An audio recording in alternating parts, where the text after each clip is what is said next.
वयुहिल्लु लहुमुत तय्यिबात, और मेरे नबी तुमको पाक चीजों को हलाल करते हैं तुम्हारे लिए।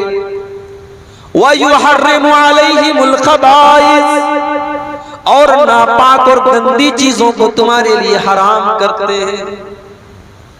मेरे प्यारे भाइयों, अल्लाह के नबी की जो शरीयत लेकर के आप आए, वो शरीयत कितनी प्यारी शरीयत है।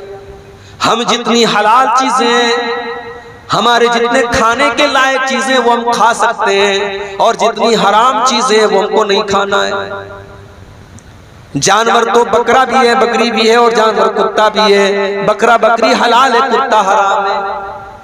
खाने वाले कुत्ते को भी खाते हैं, सूअर को भी खाते हैं, मगर हमें सूअर को देख करके घिन आती है, कुत्ते को देख करके घिन आती है। हमें लगता है कि ये खबीस जानवर है, ये नापाक जानवर है। ये हलाल होता तो कितनी मुश्किल होती। अल्लाह के नबी जो शरीयत लेकर के आए, उसमें कोई गंदी और खबीस चीज हमारे लिए हलाल नहीं की गई, और कोई पाक चीज हराम नहीं की गई। जितनी पाक चीजें वो हलाल है, और जितनी खबीस और नापाक चीजें वो हराम। जब कोरोना वायरस आया था, उस दौर में सबसे पहले चाइना से उसकी शुरुआत हुई। तो चाइना का एक शहर है, वहां बहुत बड़ी मार्केट है जहां मुख्तलिफ जानवरों के गोश्त बिकते हैं। उस वक्त जब कोरोना वायरस हमारे इंडिया में नहीं आया था, चाइना में शुरू हुआ था। उस दौर में मैंने यूट्यूब के ऊपर एक वीडियो देखा चाइना की उस मार्केट का, कि देखो वहां क्या क्या लोग खाते हैं। यकीन मानिए, अगर वो वीडियो आप देख लेते, कोई कमजोर दिल और दिमाग का आदमी देख लेता तो शायद उल्टी कर लेता। सांप खा रहे हैं, सांप खा रहे हैं, चूहे खा रहे हैं, छिपकली खा रहे हैं, जो समझ में आ रहा है वो खा रहे हैं। वो मंजर देख करके तबीयत में इतनी घिन आई मेरे भाई, दिल ने अल्लाह का शुक्र अदा किया कि अल्लाह तूने कितना बेहतरीन मजहब हमको दिया, तूने कितना बेहतरीन दीन हमको दिया कि हम वही चीजें खाते हैं जो आसानी से हम खा सकते हैं, जो हमारे लिए पाक हैं, हलाल हैं, और हराम चीजों से तूने हमको दूर रखा। अल्लाह के नबी जो शरीयत लेकर के आए, उस शरीयत की ये विशेषता है, ये खासियत है।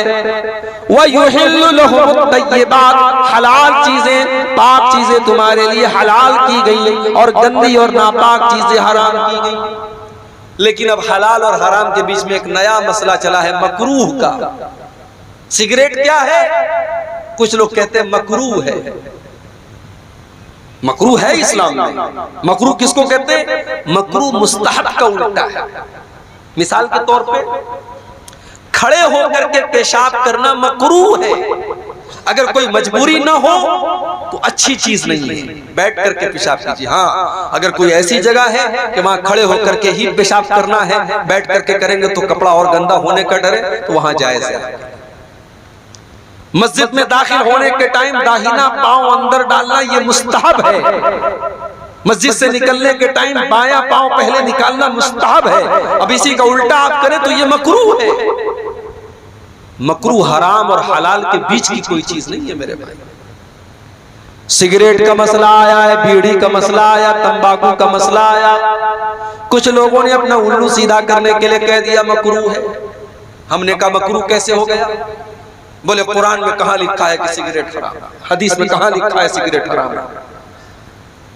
मैंने कहा कुरान में नहीं लिखा है कि सिगरेट हराम है, मगर क्या कुरान में ये नहीं लिखा है वला तुल्कू बिअयदीकुम इला तालुका, अपने आप को हलाकत में न डालो, आत्महत्या न करो, खुदकुशी न करो। सिगरेट पीने वाला अपने आप को भी हलाकत में डाल रहा है, और जितने लोगों तक उसका धुआं पहुंच रहा है वो सबको कैंसर का और दमे का बीमारी में डाल रहा है। और सबसे बड़ी बात यह है, बीड़ी पीने वाला मस्जिद में जब आपके बगल में खड़ा होता है तो 3-4 आदमी के बाद भी अगर वो खड़ा होगा तो आपको बदबू आ जाएगी कि कोई सिगरेट और बीड़ी पीने वाला आपके बगल में खड़ा है। जब अल्लाह के नबी ने ये फरमाया कि लहसुन और प्याज, कच्चा लहसुन और कच्ची प्याज खा करके कोई मस्जिद में ना आए क्योंकि फरिश्तों को उससे तकलीफ होती है। मेरे भाइयों, अगर फरिश्तों को कच्चे प्याज और कच्ची लहसुन की महक से तकलीफ हो सकती है तो बीड़ी और सिगरेट की महक तो उससे ज्यादा बुरी होती है। क्या फरिश्तों को उससे तकलीफ नहीं होती? हमने अपने मतलब के लिए मकरूह करार दिया। हराम है ये सिगरेट, हराम है ये बीड़ी और हराम है ये तंबाकू। मेरे प्यारे साथियों, हर वो चीज जो आपके बदन को, आपके शरीर को, आपके अखलाक को, आपके माल को बर्बाद करे, वो चीज शरीयत के अंदर हराम है। बीच का रास्ता मत निकालिए। वयुहिल्लु लहुमुत तय्यिबात, हमने तुमको वो नबी दिया है जो पाक चीजों को तुम्हारे लिए हलाल करते हैं और नापाक चीजों को तुम्हारे लिए हराम करते हैं। कभी कभी ऐसा भी हुआ, एक जानवर अल्लाह के नबी के दौर में मिलता था, गोह नाम था उसका, अरबी में उसको ज़ब्बुन बोलते हैं। गो का जानवर हलाल था मगर अल्लाह के नबी को पसंद नहीं था। आपके सामने गो का गोश्त आया, आपने कहा कौन से जानवर का गोश्त है? बताया गया गो का गोश्त है। आपने कहा मैं नहीं खाता, मुझे पसंद नहीं है, तुम्हें खाना हो तुम खा लो। आपने जायज तो करार दिया मगर आपकी अपनी तबीयत को वो पसंद नहीं था, इसलिए शरीयत के मसले के हिसाब से गो का जानवर हलाल है, खा सकते हैं।